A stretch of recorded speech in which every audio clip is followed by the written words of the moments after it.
まれない北品各地の民衆に福利をもたらして歩く巡回トラック隊が野湖へ山湖へ走っています。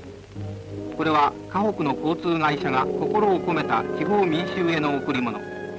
文化の光から遠ざかっている人々にとかく不足がちな日用品を安く売ったり、医者を伴って薬を与えたり、普段の労苦に報いる感謝です。